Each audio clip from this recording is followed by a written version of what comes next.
အိုးကဘယ်အိုးနဲ့ပဲကြိုပေါ့နော်ကြိုက်တဲ့အိုးနဲ့ကြိုလို့ရတယ်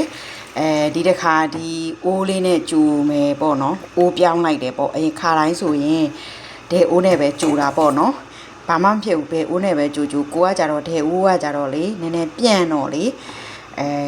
မှုရတာအဲ့လိုမျိုးဘေးတွေကိုထွက်လို့မီးလေးရတယ်အသေးပေါ့နော်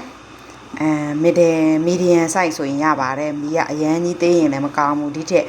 ရန်ကြီးများရင်လည်းမကောင်းဘူးအားကြောင့်မီးကိုအနေတော်လေးနဲ့မီးအေးအေးလေးနဲ့ကြိုပေးရမယ်ပေါ့နော်ဒါကတော့စပြီးတော့ကြိုနေပါပြီကျိုးနေရှင်နဲ့ဒီလိုပြစ်တဲ့အနေထားကိုရောက်လာပြီပေါ့နော်ပုံမှန်လေးမှွေပေးရပါမယ်ဒါမှသူကမကပ်တာပေါ့နော်ဒါဆိုလို့ရှိရင်နည်းနည်းလေးစပြီးတော့တူဘူး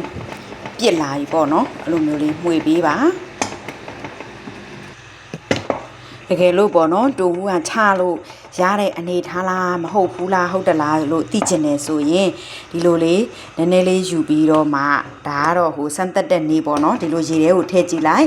ရေထဲကိုထည့်ကြည့်လို့ခဲပြီဆိုရင်ဒီတူဘူးကချလို့ရပြီကိုကတော့ဒီကျိုးနေတာကိုရမရကြည့်လိုက်တာနဲ့သိတတ်တယ်ပေါ့နော်တချို့ဆိုလို့ရှိရင်မသိတတ်ဘူးပေါ့နော်အဲ့ဒါလေးကိုပြတာပါဒါကတော့ချပြီးတဲ့အနေအထားပေါ့နော်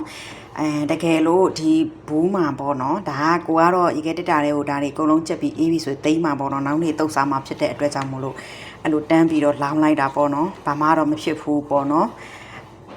ကဲတည်တဲ့သူများချွတ်သွားပါမတည်တဲ့သူများကိုလုပ်ပြပါတယ်ကိုလည်းအတိအမှတည်းကပြောပြတဲ့အတိုင်းလုပ်တာပေါ့နော်ပြပကိုရအောင်မှာကိုတို့ကိုချွန်တာမျိုးတွေလှုပ်စားတတ်တာပါ